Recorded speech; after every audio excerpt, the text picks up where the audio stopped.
Malaysia এয়ারলাইন্সের একটি বিমানে মঙ্গলবার বেলা 11:50 ঢাকার শাহজালাল বিমানবন্দরে পৌঁছয় আরাফাত রহমান কোকোর কফিন। এরপর একটি অ্যাম্বুলেন্সে করে তার কফিন নেওয়া হয় গুলশানে অবরুদ্ধ মা বেগম খালেদা জিয়ার রাজনৈতিক কার্যালয়ে।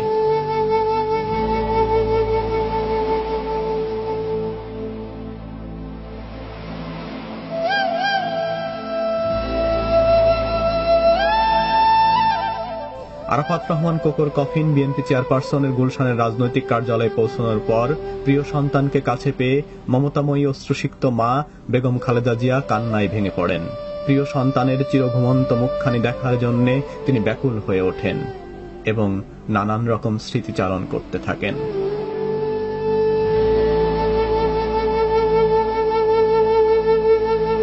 সাদা কাপড়ে মোড়া কফিনের ভেতর শুয়ে নিথর আরাফাত রহমান কোকো।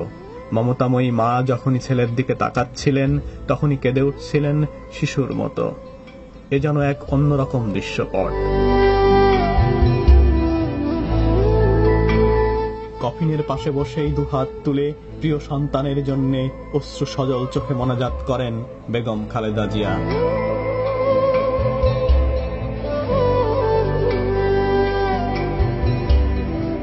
প্রায় 35 মিনিট আরাফাত রহমান কোকোর কফিনের পাশেই বসা ছিলেন মা বেগম খালেদা জিয়া।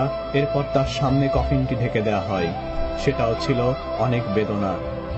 কান্নার মধ্যেই মমতাময়ী মা নিজে দাঁড়িয়ে থেকে ছেলেকে বিদায় দেন অজানার দেশে।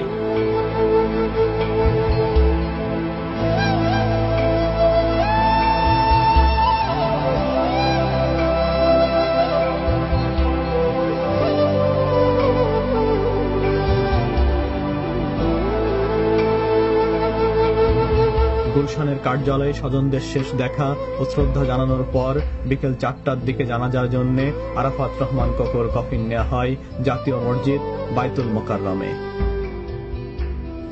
আরাফাত রহমান কোকোকে শেষবারের মতো দেখতে বেগম খালেদা জিয়ার রাজনৈতিক কার্যালয়ের বাইরে বাংলাদেশ জাতীয়তাবাদী দল বিএনপির হাজার হাজার নেতাকর্মী গুলশানের ৮৬ নম্বর সড়কের প্রবেশ পথ, কার্যালয়ের সামনে এবং আশপাশের এলাকায় অবস্থান করেন।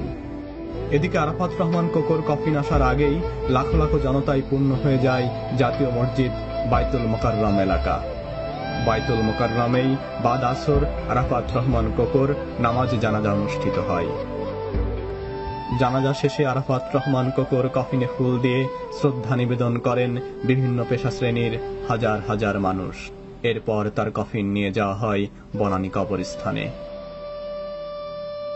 অবশেষে বনানী কবরস্থানের 1838/147 নম্বর কবরে চিরনিদ্রায় শায়িত হন আরাফাত রহমান কোকো।